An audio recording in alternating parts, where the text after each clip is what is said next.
Good morning. Appreciate y'all for tuning in and rocking with us for another edition of the Morning Breeze, man. Always rocking with you guys, as always, man. Outside of me, I got my guy, Mr. Media himself, Jordan JC, in the building.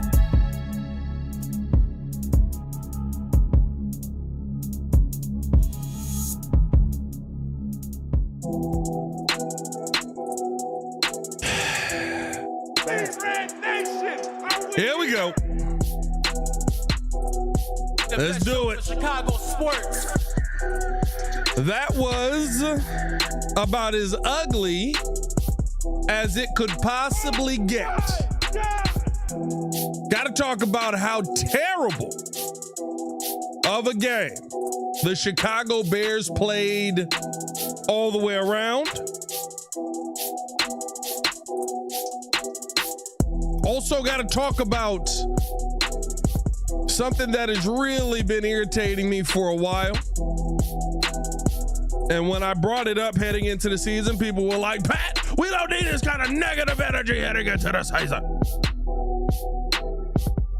Can I have it now? After 50 ball, can I have it now?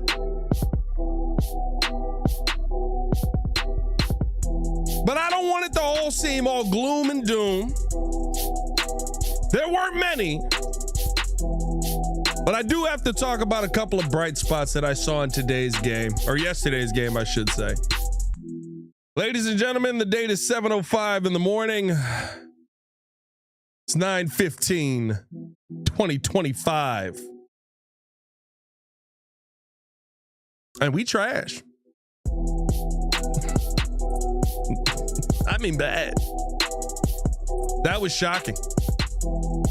As bad as the flu era was last year, or the flu season, I should say, was last year. 50 ball is crazy. Even Jaquan Brisker was like, I ain't never been 50 balled even in a video game. 50 is crazy. You know how much you got to score to put up 50? 50. Oh, man. Appreciate y'all for tuning in and showing love. As always, hit that like button, subscribe to the page, leave a 5-star review. Y'all know what to do. Come on. Push the button. Come on. Push the button. Come on, push the button. Yeah, come on, push the button. You heard what she said. Y'all heard what Sue Young said. Hit that like button, subscribe to the page. Woo! What a start to a season, right? As that game yesterday was just a absolute stunner of a performance by the Chicago Bears, and one that, listen, there were opportunities yet again for you to keep it close, for you to not end up just letting them run away with it, that once again were missed. Now listen, 52, you got a lot of issues that are happening right now. And I know everybody's going to have their opinion on what this is, what it should be, what happened, how the Bears failed. There's one thing you need to look at. One thing and one thing only you need to be looking at. Penalties. Legitimately. Outside of the, I guess this is two things you need to look at. Outside of the 3 drives in a row. Outside of the 3 drives in a row that you turn the football over. Every single time you end up punting the ball away, there is some kind of penalty taking you the wrong direction. This team right now looks completely undisciplined. This team right now looks completely unsettled. And the one thing that I said we are going to look at in every single game the Chicago Bears lose is penalties. 8 penalties yesterday for 50 yards. I believe 6 of them were on the offensive line for either pre-snap procedure. By the way, on the offensive line that you invested heavily in for either pre-snap procedure issues or just illegal hands to the face, holding, whatever you want to do. Anytime anything positive went on for the Chicago Bears, you could guarantee there was going to be a yellow flag flying that direction, even on the defensive side.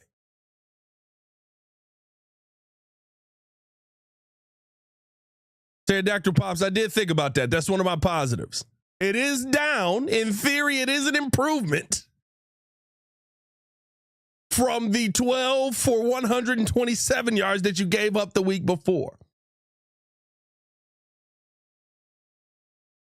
I don't care how much talent you have.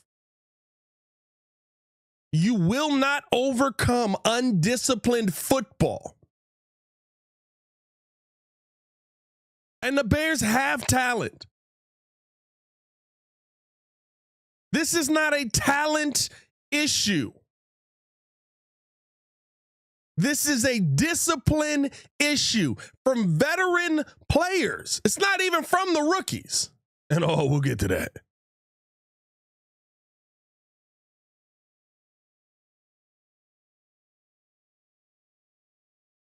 You're having this issue. And listen, I get it. It's early in an offense. These things pop up. But it's something that has been an issue the entire time. How many days have I come on here after training camp, after practice, and told y'all, hey, pass looked great. Caleb Williams got the ball where it needed to be. Tyson Bagent delivering the football well, but 15 procedural penalties. Caleb Williams didn't even have a bad day. I'm not going to say he had a great day. He was fine. Outside of the one interception, he's fine.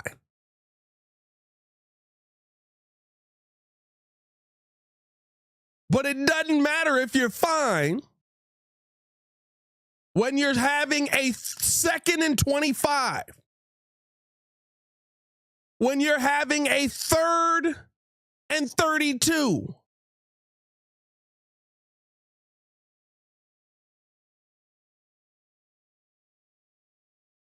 And the issues are popping up from veteran players. This ain't Ozzie Trapillo out there. This Ozzie, rookie mistake, man. You got to learn from that. You got to figure it out. You have veteran players out here right now looking like fried turds.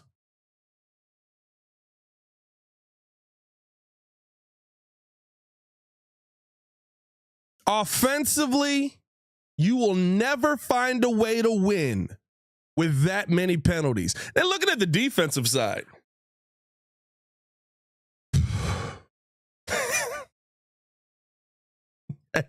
Hit that like button, subscribe to the page. Appreciate y'all for tuning in and showing love as always. Let me look up something real quick. And y'all know, I think the expectation is a little bit different on the edges in Dennis Allen's defense. But got a $16 million contract for Dayo Dangbo and a $20 million contract this year for Montez Sweat,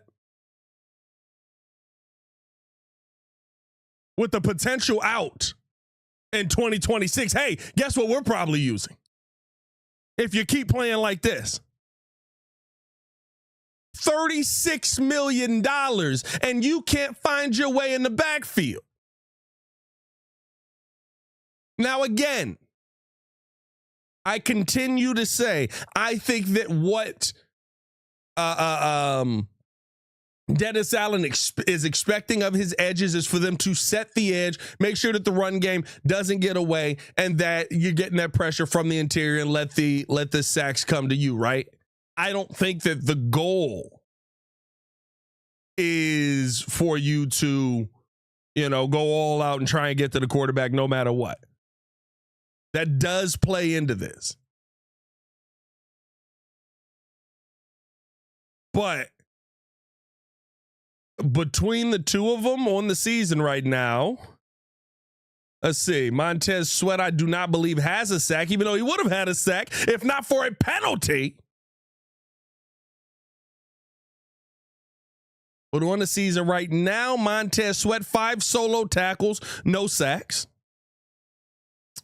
And I believe Dio Odengbo, 1 sack. You got 1 sack for $36 million in 2 weeks. You got 1 sack for $36 million in 2 weeks.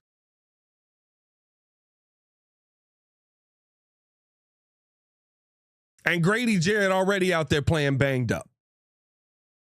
52 points put on your head tops. And I know, right, Ben Johnson is going to come out and say, well, the turnovers are always going to put our defense in a bad position. They got tired while they were on the field. And I do think that plays into it as well, right? I do think, that's a part of this. And he said, I thought the defense actually played well when we didn't put them in that position. Here's the problem.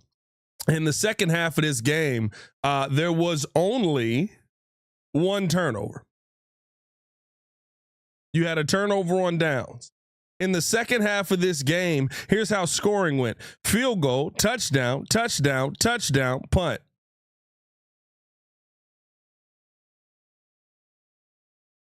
Well, they were tired at that point. No, they were bad already. And again, I don't believe that you are putting them in advantageous situations. But let's not confuse activity with accomplishment. First drive of the game, were they tired? Well, Cairo put us in a tough situation. Cairo did put you in a tough situation. You started at the 40. That don't mean you got to give up a 50-yard pass. Touchdown. Punt. Oh, they're playing better. Touchdown. Punt. Oh, they're starting to figure it out. We got a missed field goal, baby. We right back in this thing. Touchdown. Touchdown.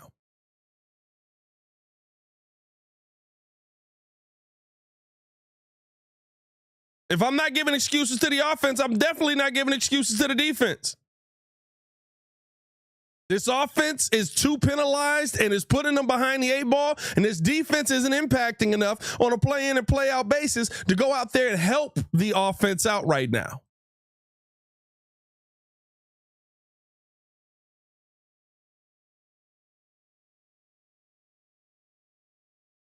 Dewan Threats with the super chat. Shout out to Dewan. He said, Pat, you're right. Bears are super undisciplined, but this is the second week. We seem to have gotten the cocaine refs. They're just as bad. Listen, the referees are bad, right? I'm not going to sit here and tell you that the referees aren't bad. That's actually hilarious. But bad teams live in a world where you got to sit there and complain about the refs. Like the illegal hands to the face, it was illegal hands to the face. The false starts are false starts. If there's a couple of calls here and there that you want to argue, right? Listen, that call at the end of the half, sure, I'm with you. Bad call. His knee clearly in bounds. Tyreek Stevenson clearly touching him, and literally, the explanation the refs gave was, we messed up, so we're going to give them 6 seconds. Even though operationally, they still got up to the line. They still spiked the football. There was a second left on the clock, and you could have gone for a field goal either way. But here's this novel concept that happens on the other side of that. Here's this novel concept that happens on the other side of that play that could have been done. Hey, Tyreek Stevenson, don't get absolutely routed up by Amon-Ra St. Brown, end up a yard the wrong direction, and then give him one of the easiest touchdowns he could have caught. We can blame the refs all day. And trust me, in critical game-winning situations, I'm there to blame the refs. You know what the Bears also could have done? On their first drive out of the third quarter, they could have not gone out there when down 28-14 and made it a 28-21 game. If you go down there and score a touchdown, you could have not gone out there. And then I believe on that drive, let me see, second half, get 5 yards in penalties on that drive. Run 3 plays for 6 yards and basically start off the third quarter with the penalty. You could have not done that. I don't disagree that the referees play a part in this, but the part is not bigger than you screwing up. NFL refs suck. Newsflash. We've been saying that for how many years now? They're bad. There's a couple of them that are good. Most of them suck. We can say the same about some of these NBA refereeing crews. We can say the same about some of the umpire crews. We need robots. Although I don't know how you would do that in football. Need like Mr. Clanky from Backyard Sports. Shout out to that if you get that reference. Zero Demon said, I love it when our tackles role play as turnstiles. Here's my thing too with that. I don't disagree again.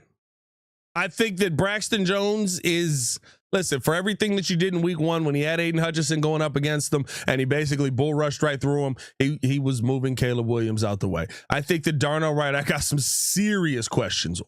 And I've had serious questions on after watching him in practice this year and saying, hey, it's year 3 of this and he does not look like he's a better tackle. He looks fine.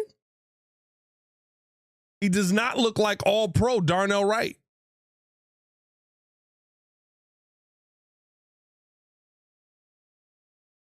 That we were promised when you drafted a right tackle, top 10 overall.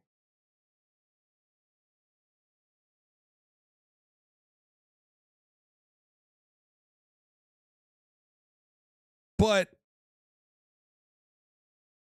at the end of the day, if you don't make the mistakes before the snap happens, more times than not, Caleb has proven it's fine this year. And what I mean by that is, when the Bears are not in penalty situations, they find a way to drive down the field and operate perfectly. Listen, I believe you need better tackles. I think more importantly, you need better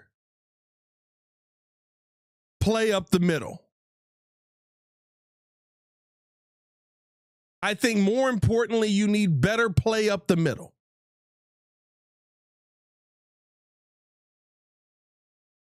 Reason being, I've watched Pat Mahomes go to the Super Bowl 5 times. How many tackles he had?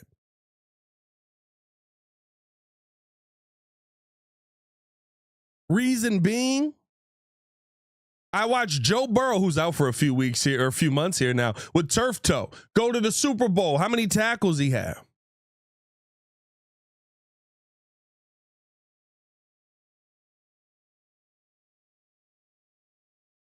Because when you operate the offense the right way, it's not as important because people are open at the moment they need to be, and I don't need 4.5 seconds. Every now and then you're going to have to run. Every now and then you're going to have to go out to the side. And I'll tell you this, 2 weeks in, well, I say that for the positive.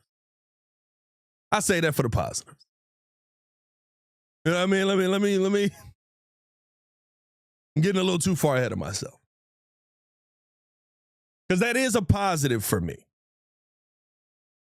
There's a positive in there that I do like.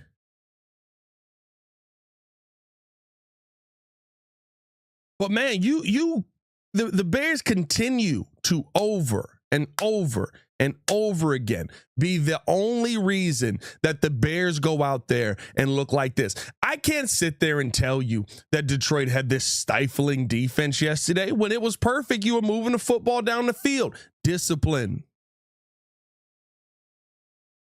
When you play undisciplined football, you get ungodly results. And yesterday was ungodly.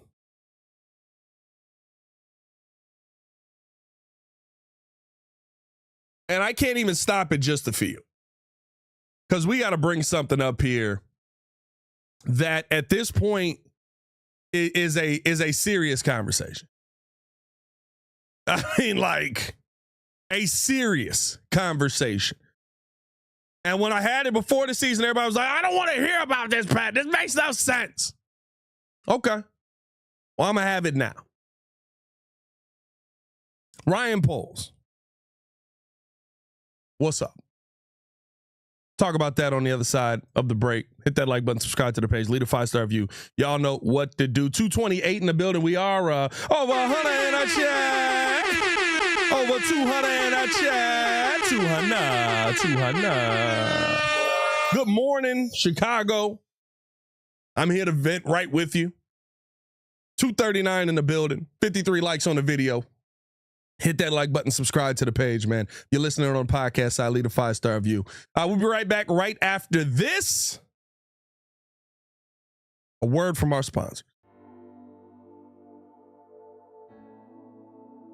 Appreciate you guys for tuning in and watching the show. Today's episode of the podcast is brought to you by Aura. Have you ever done a Google search on your own name? You'd be surprised what pops up. Your full name, email address, home address, health records, your relatives. It's all out there. And that's why I've been using Aura, the sponsor of today's video. Aura shows me which data brokers are selling my information and automatically submits opt-out requests just for me. Cleaning up my information not only helps reduce the amount of spam I get, but it protects me from hackers who could use that information to help them access my social media, bank accounts, and other sensitive information. It's really simple to set up. I don't have to download several apps or go to things like antivirus, VPN, password management, parental controls, identity theft, but you can get all of that in one place with Aura. I get everything at one affordable price as well.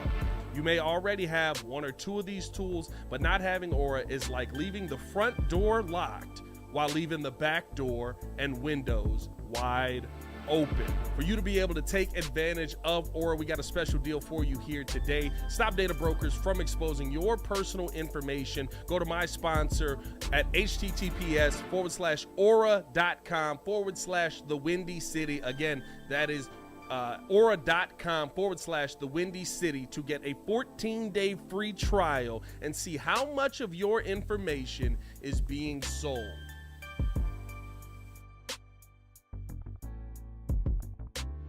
Breeze Nation, what is good? It's your boy Pat the Designer back at it again. Ladies and gentlemen, we got merch. That's right. New website, new merch, all out. We've been telling you guys to pull up on us. Now you can at twcbreeze.com, where you can find out all of the latest stuff going on. What all can they find there, Super Producer? Listen, you can join the nation, sign up to our mailing list, and be up to date for events and news. You can also visit the shop page and order merch, because we have t-shirts, we got hoodies, we got mugs, we got hats, we got all kind of stuff. So, hey, we appreciate you being tuned in with us. And remember to subscribe to our YouTube page and follow us on all our socials.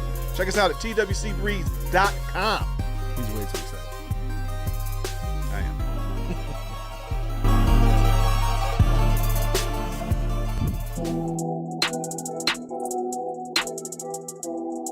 am. Appreciate y'all for tuning in and showing love as always, man. The best show for Chicago. A lot more to get into on today's episode. Lot more to get into on today's episode.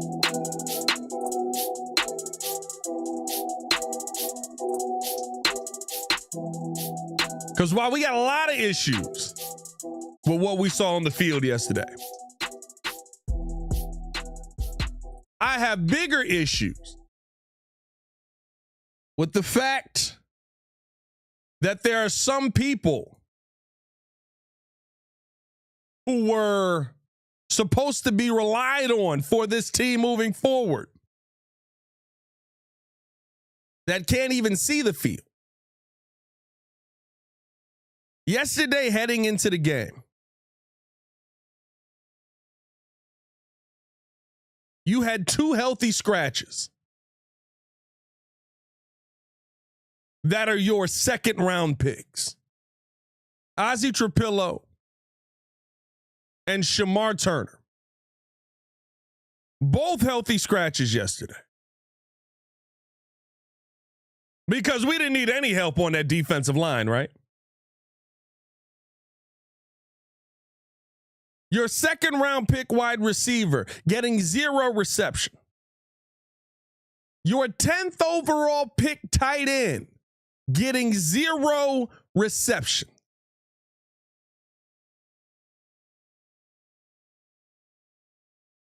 Your entire draft class of this season is having 0 impact on football games. Legitimately, I'm not even joking. I guess Kyle Monangai, the 7th round pick. But legitimately, Colston Loveland, 0 receptions. Luther Burton, 0 receptions. Ozzie Trapillo, healthy scratch. Shamar Turner, healthy scratch. Ruben Hippolyte has yet to record a stat. Zay Frazier out for the season with some kind of personal issue that apparently the Bears did not know about going in. I don't know what's going on there. Hopefully everything's okay with him personally. But as far as Ryan Poles drafting, that's a 5th round pick that can't get on the field. Luke Newman, you're not really utilizing. 6th round, offensive lineman. He's a backup. Kyle Monangai's on the field.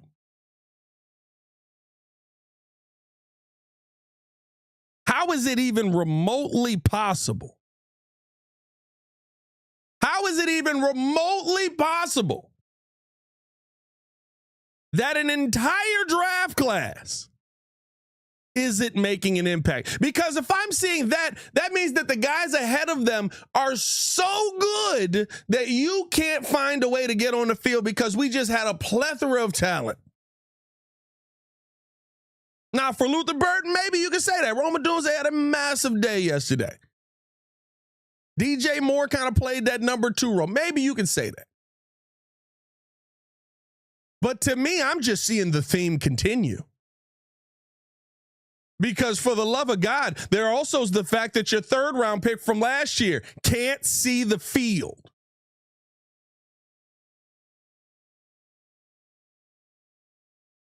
Karan Amagaji was so bad, the second he got hurt, they were like, woo, thank God he's out of the left tackle competition. You drafted a punter who actually, for the first time yesterday, did something worthwhile. We booted a punt, and they actually covered it pretty well. By the way, you got running back issues. You have a literal team that doesn't have a single running back on it. That Ryan Poles, Ben Johnson trusts to go for it on a 3rd or 4th and 1.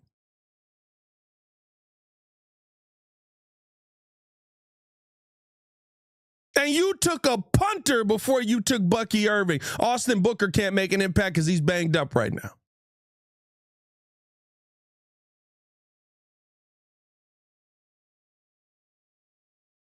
Shall we keep going down? Darnell Wright, who you picked after Jalen Carter, and I do not care for anybody. Well, he's fit on another person. Football ain't a sport for good people. It's a violent sport where the intent of the other guy is to hurt the guy on the other side. I do not care about how this dude is as a person or if he goes to church on Sundays. I need dogs on the field. Darnell Wright, who you took after Jalen Carter, does not look like a dog right now.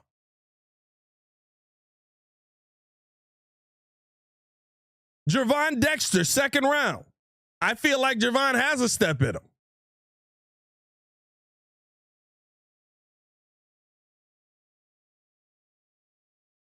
But we ain't seen it yet. Tyreek Stevenson got cooked all night. He let them gain every yard. Zach Pickens isn't even on the team. Roshan Johnson, again, another guy who basically was a healthy scratch yesterday. Maybe he got in on special teams. Tyler Scott not on the team. Noah Sewell, you're finally seeing something from.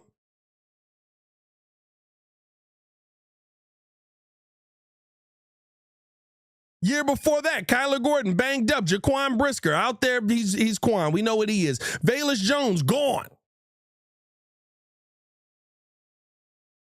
In what is that? 3 drafts? 1, 2, 3, 4 drafts. Well, let's say 3 drafts because this 4th draft still has to play out. In 4 years here,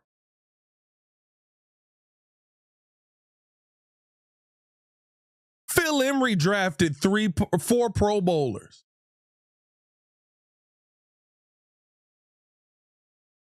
Shout out to Brendan Segru on these numbers. Ryan Pace drafted 7 Pro Bowlers in 7 years. Even if you want to include the alternate with Mitch. Ryan Poles has been here 3 years. And by the way, nobody was doing a ton of winning in either those Phil Emery or the Ryan Pace era.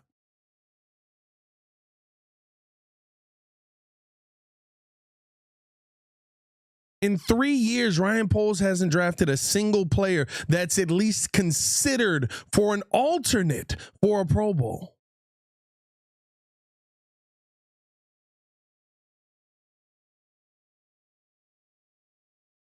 You're so worried about having schoolyard guys that can come in and kumbaya in the locker room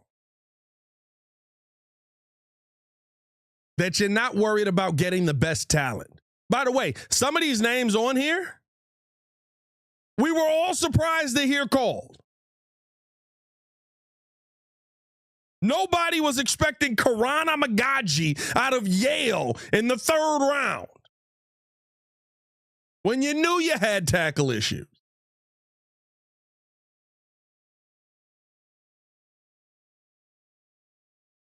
Nobody was expecting Zach Pickens in the 3rd round.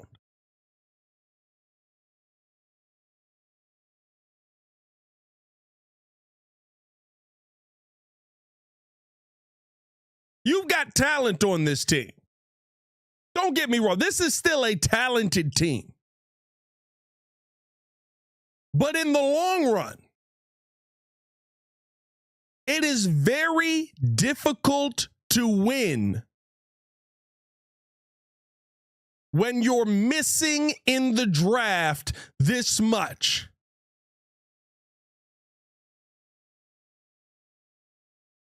And by the way, just to compare to what's happening around the rest of the NFL, just to compare with what's happening around the rest of the NFC North,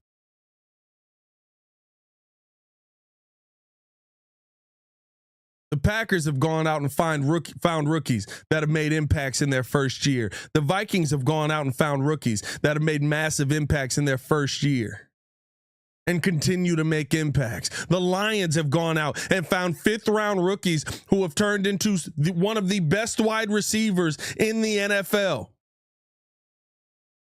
Was Amon-Ra 5th round? Amon-Ra was 5th round, right?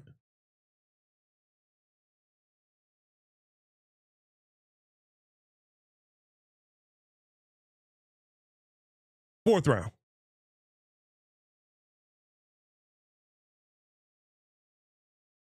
You can't find somebody who can continue to make an impact 3 years in.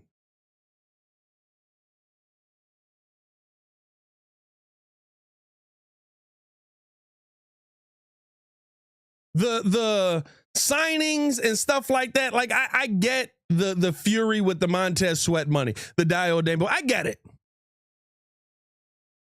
Although Dio, I still got to see, right? Dio week 1 was fine, although versus a backup tackle, so people were kind of waiting to see if that was going to fall off. Week 2, he had, he was contained. That entire defensive line was contained. Grady Jarrett was contained. Javon Dexter, like they were blitzing and everything was contained. I don't know what the heck was going on.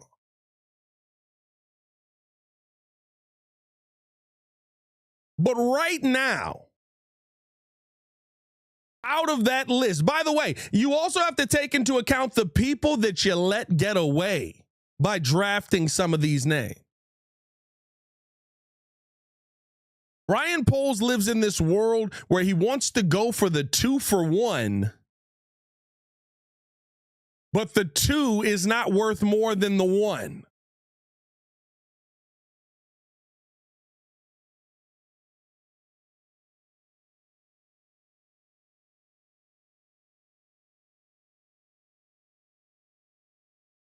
It's laughable at this point. I just gave you, how many players is this? 11, 21, 2, 3, 4, 5, 27. Hey, well, I gave you the 27 because I don't know what this class is, even though yesterday pissed me off that none of these mugs are playing. But 27 players. Out of 27 players, not a single Pro Bowler. Pro Bowl. And y'all know I don't care about the Pro Bowl. Pro Bowl just means you did your job at a really above average level, because usually the guys that are really Pro Bowlers ain't going to the Pro Bowl.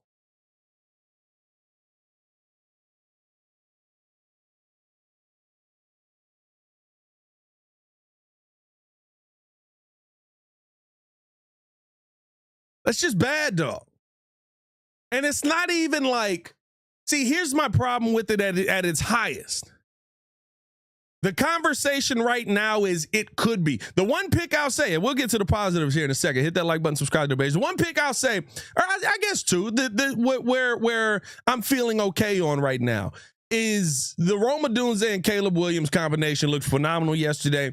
In week 2 of a new NFL season in their second year, those two look to be locked in.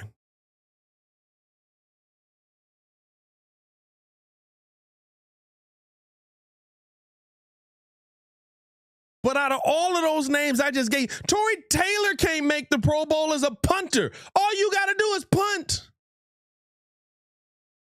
And it's the one thing that they said you were a god at. That's why they had to draft you, because you wouldn't have been there in the 5th round. Who gives a rat's you know what? Drafting punters. Meanwhile, there's an actual position player that can make an impact on the field, and Bucky Irvin, who's going tonight, who's probably going, and hopefully for fantasy purposes, goes out there and dominates.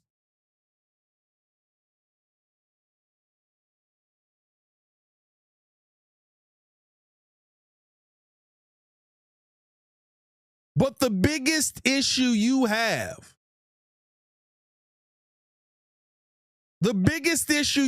all season, or I should say every season, is that we're waiting for realized potential versus potential that's been realized. We hope Darnell Wright turns into all-pro Darnell Wright and it magically clicks and here we go. We hope. But I see Jalen Carter making a lot of plays. A lot of plays.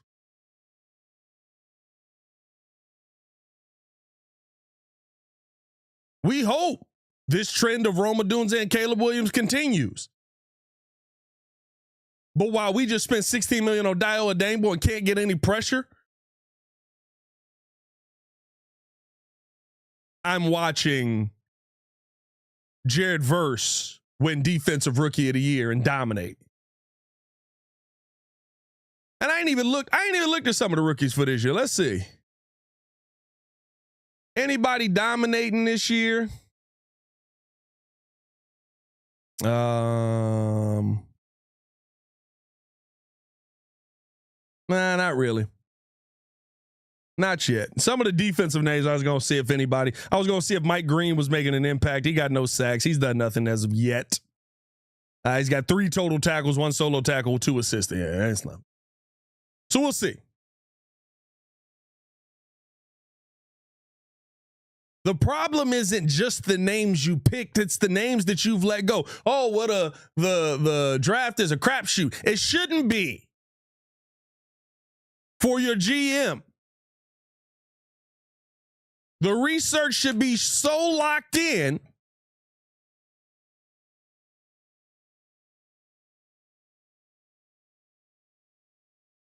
that you know the kind of player you have coming there. That's why when Ryan Poles is making these picks and he's trying to be smarter than the average Bear,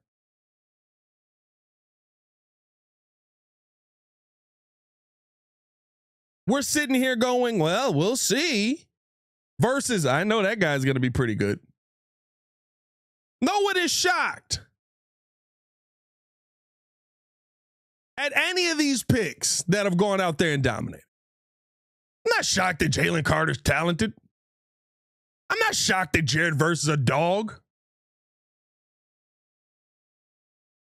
Now, the Jared Verse one's starting to feel a little bit better because it feels like the Roma Dunze is starting to get there. And I want to talk about some positives before we get out of here because there's been a lot of me ranting and raving.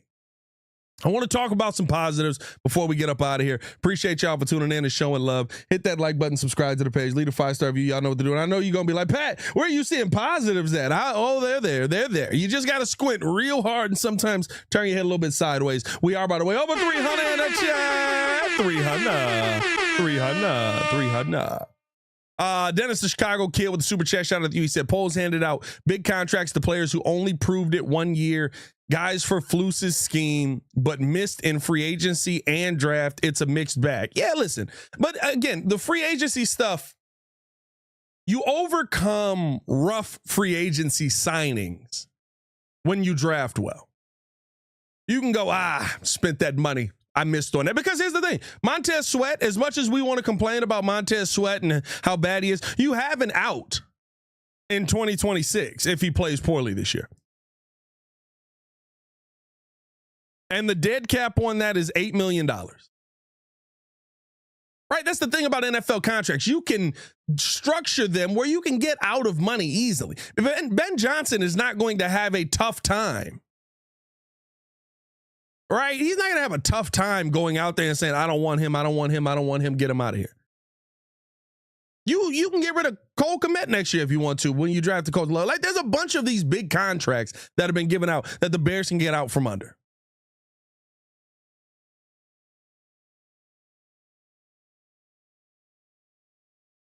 It's the one good thing Ryan Poles has done. But you cannot overcome missing in the draft and not drafting elite talent.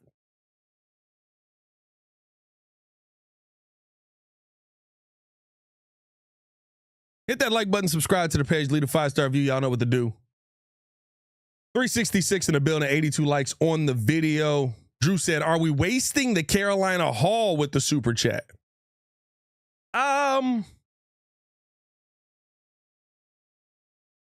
I got to remember. I mean, you're wasting DJ Moore, I guess.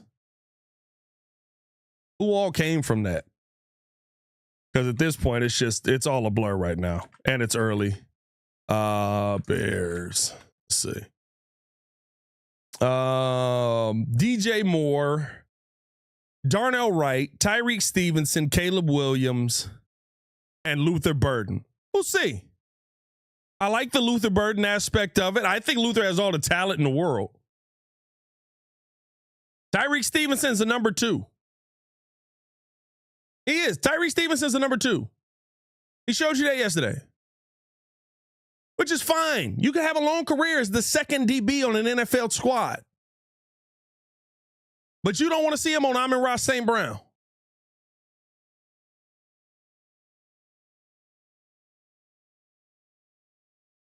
Darnell Wright, you took a heck of a chance. If you want to talk about that as a waste, we'll see. It doesn't feel like it's going to be elite right now.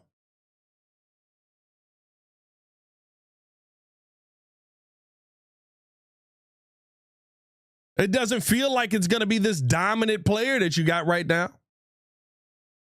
Feels like you got a body at right tackle. By the way, you also just drafted a right tackle in this draft, and he may end up playing this season. And I'll tell you what, if he goes out there at right tackle and looks a heck of a lot more comfortable than Darnell Wright does at right tackle, Ben Johnson is showing you. Cairo Santos couldn't kick a football through the end zone and missed a 50-yarder. There was a kicker signed 3 days later. Ben Johnson is telling you, you don't have the time you think you got.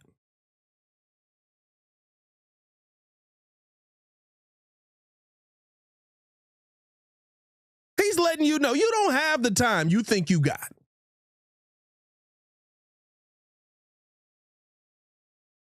So there is going to be change. There's going to be massive roster turnover. That's what new coaches do.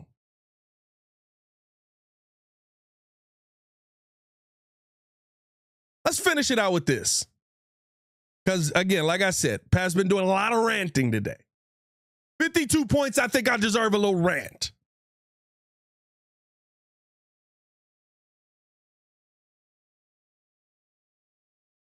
Some positives that I took away from yesterday. Number one, I want to start with a mindset change. There's a mindset change that has happened in Caleb Williams that I truly believe will be for the benefit of the Bears in the long run. And it's same mindset from Ben Johnson, and you heard it listening to Ben Johnson yesterday. And it's the biggest thing that needed to be broken. The biggest thing that needed to be broken.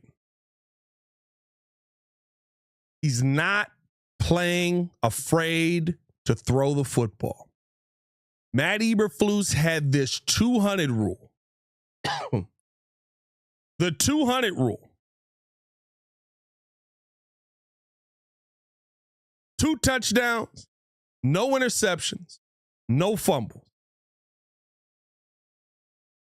Because of that 200 rule, we would see Caleb Williams just take the football and just chuck it to heaven.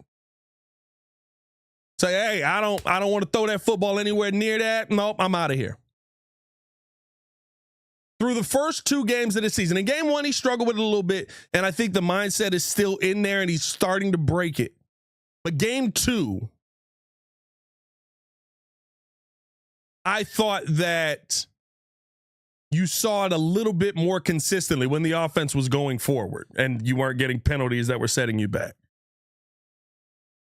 Caleb Williams is firing 50-50 balls in there. Caleb Williams has a number 1 wide receiver that he believes, hey, I'm willing to throw this ball into quintuple coverage. That's how much I trust Rome down there. I'm going to throw it over everybody. Rome, you got to go up and get it. I'm going to put this ball in the only spot that you can get it. He goes up, he gets it. Can't come down with it, but he's giving Rome a shot. He's throwing the football into spaces that we need to see him throwing the football into. NFL Open is not college open. NFL Open is not college open. And sometimes you got to fire that thing in there. And he refused to do that last season. And I love that we're seeing him start to do that a little more this season. And even, I know everybody's upset about the interception, right? We're upset about the result. Don't be upset about the play. Go back and look at the play. Play breaks down. Caleb Williams rolls out right. He's extending. Olamide Zaccheaus pops out. That's what you drafted Caleb Williams for. Throw a better ball. Throw a better ball. That play right there is what you drafted Caleb Williams for. And you saw him make that throw to Rome Odunze in week 1. Throw a better ball.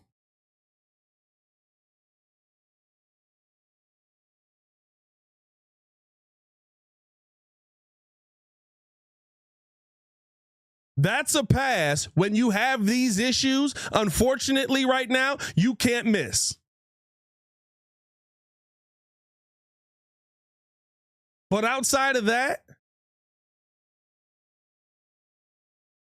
when you didn't have the penalty issues,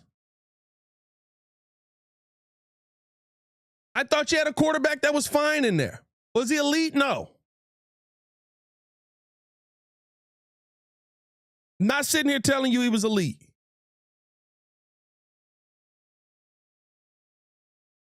But you had a quarterback with the right mindset making the right play more times than not. In week 2 of a new offense, that's a positive for me. Rome Odunze is a positive. The connection with him and Caleb Williams is absolutely astounding. Caleb Williams had 202 yards yesterday. Right? Let me pull up the numbers here again. Hold on. Give me a second here. Caleb Williams had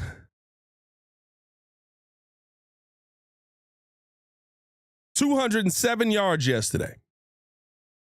2 touchdowns, 1 interception. 128 of them belong to Rome Odunze. 128 of them belong to Rome Odunze. 2 touchdowns. Rome had 3 touchdowns all last season. He's got 3 in 2 weeks. That's a relationship that's growing. That's a relationship that has to grow.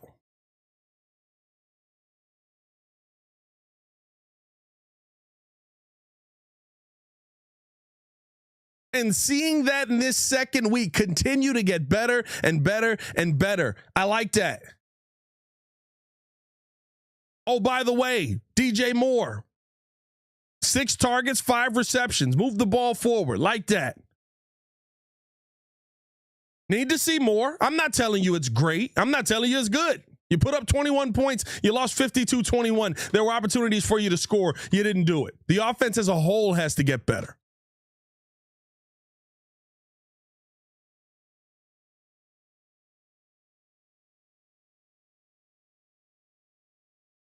But when it comes to Caleb Williams getting the football from week 1 to week 2 to his guys, I thought he was much better in that aspect.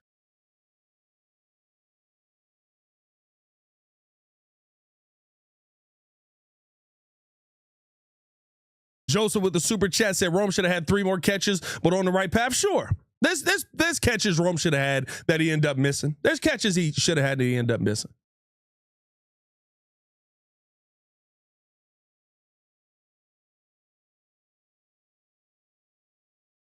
But you're in week 2 of this. There's 15 weeks left. And my God, listen, y'all know I'm in the media. I love some of my guys in the media. The questions of like, are you devastated? Does it feel over? Are you thinking that you're going to die? Come on, y'all. It's week 2. We got 15 weeks to go. Do you think Ben Johnson came here for 2 weeks and was like, well, that's it. I give up. Another positive from yesterday, one that you can't, listen, I understand wanting to run the football a ton. But one that you can't do when you get down as big as the Bears were down, you have to start throwing the football more. Give credit where credit is due to DeAndre Swift.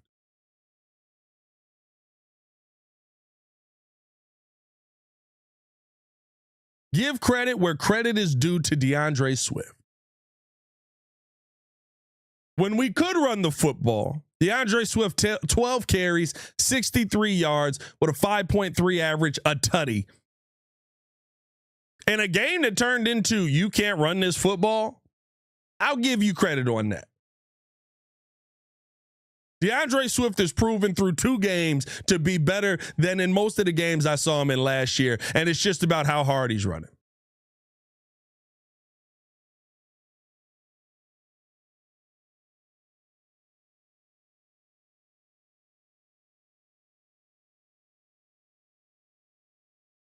I love what we're seeing from this team, man.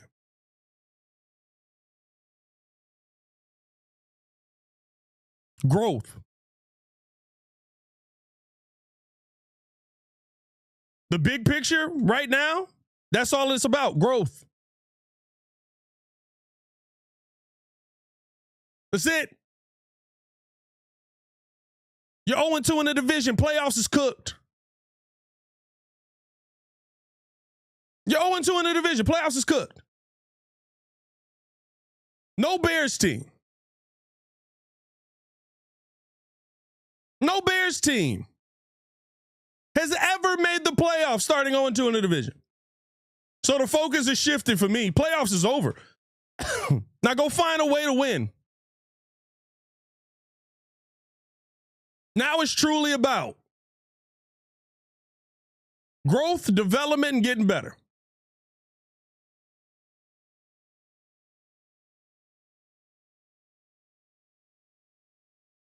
The only way you make the playoffs is if you go on a Herculean run the rest of the season.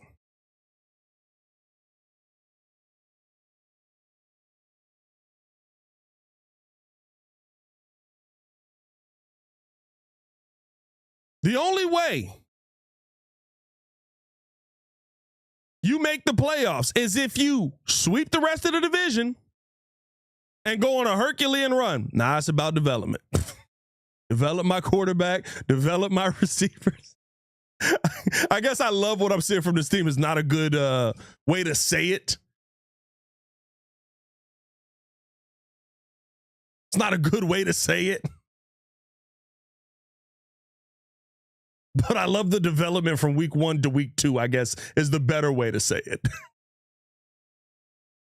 Let me get some of these last few super chats, man. Appreciate y'all for tuning in and showing love as always. Papa do that with the super chat. Said Colts are 2-0 with an active owner on the field. Crazy when you have an owner who wants to win and has a winner's mindset. Just saying. I mean, listen.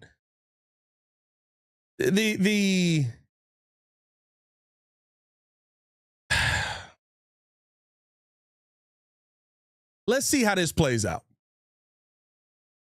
Let's see how this plays out. Because there's a lot that was done for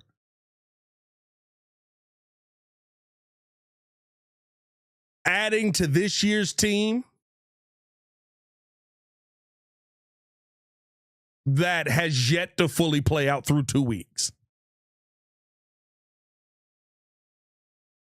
And if winner's mindset is Daniel Jones is who you're hanging your hat on, we'll see. If winner's mindset is who you're hanging your hat on, we'll see. De Beer said, if you lost your damn mind, you love what you're seeing in this team. Listen, I probably worded that the wrong way. Probably worded that the wrong way. I love the development from week 1 to week 2. From specific players. The players we care the most about. Dennis, the Chicago kid, said the defense is a bigger concern. JJ just got exposed. They weren't good last weekend and this week. It was just a rookie QB. Yeah. Yeah. The defense is a big concern right now. A big concern. Jimmy Church said this feels likely a very familiar Bears story. Caleb isn't good enough. The Bears have a lot of problems. Sadly, QB is one of them. Again, same Bears.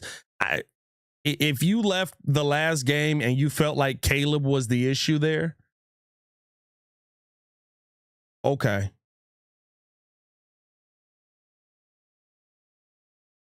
I didn't feel like Caleb Williams was the issue. Caleb Williams didn't tell Darnell Wright to false start. Caleb Williams didn't tell Drew Dolman to false start. Caleb Williams didn't tell Jonah Jackson to have illegal hands to the face. He didn't tell Darnell Wright to get tossed aside. He didn't tell Braxton Jones to get tossed into his lap.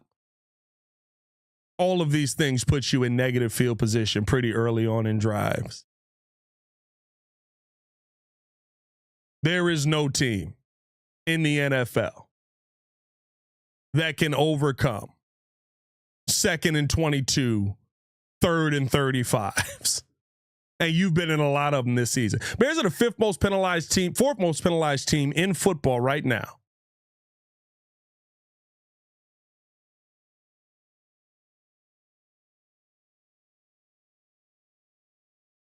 And I believe they have given up the 3rd most penalty yards.